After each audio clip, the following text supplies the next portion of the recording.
rolling hills of Cheshire, home to the small village of Capenhurst. Like many villages in England, Capenhurst has a church, a school, a village green. But what sets it apart is its rather odd-looking, very tall metal tower.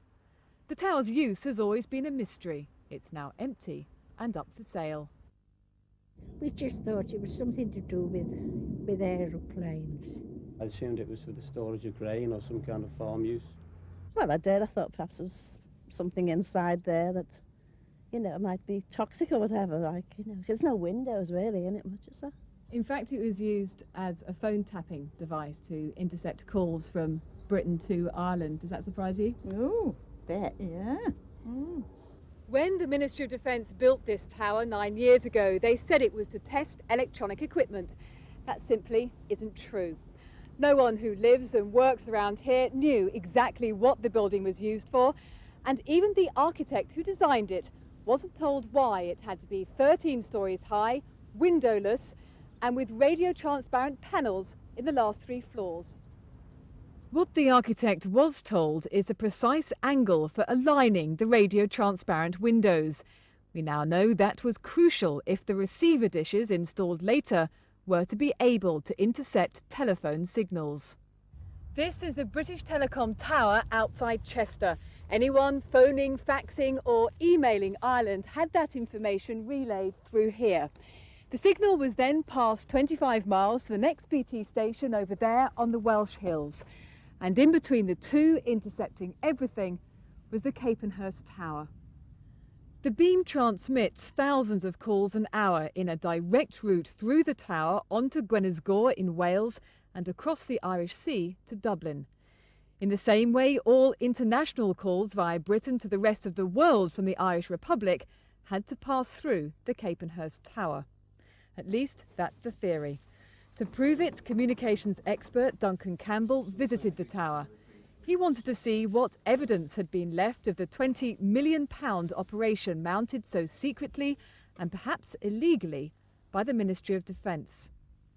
So it's a lot of heat coming off that's going to be... Well, I imagine they must have had some fairly extensive equipment in here. The most direct evidence, though, lay at the top of the building, where the receiver dishes had been mounted. This proves it. These holes where the equipment was fixed to mount aerials are aligned directly to shoot through this window, and by shooting through this window, they go to British Telecom's tower. So the fact that the window is aligned, holes in the floor inside the building are aligned, prove that it was pointing in one direction and one direction only, and for one purpose only, tapping phone calls. There's such a large volume of information going through the tower. Can everything be analysed? Everything has to be sorted, and the computers can do a lot of sorting. But at the end of the day, people are listening, looking at the emails, reading the faxes and seeing what you've been saying. And is that legal? I don't think it's legal to examine everything. British Telecom certainly didn't think it was legal, otherwise they could have done the job themselves much more cheaply. So where does that leave all those millions of phone users who want to know whether their calls have been listened to? You probably will never know. But what you have to put in place is that people do have a right to complain and to seek a remedy if they think they have been intercepted wrongly. And at the moment there's a question whether the law provides that with these kinds of interceptions. Personal privacy is not all that's at stake. Britain was also spying on the Irish Republic during a decade of troubles in Northern Ireland.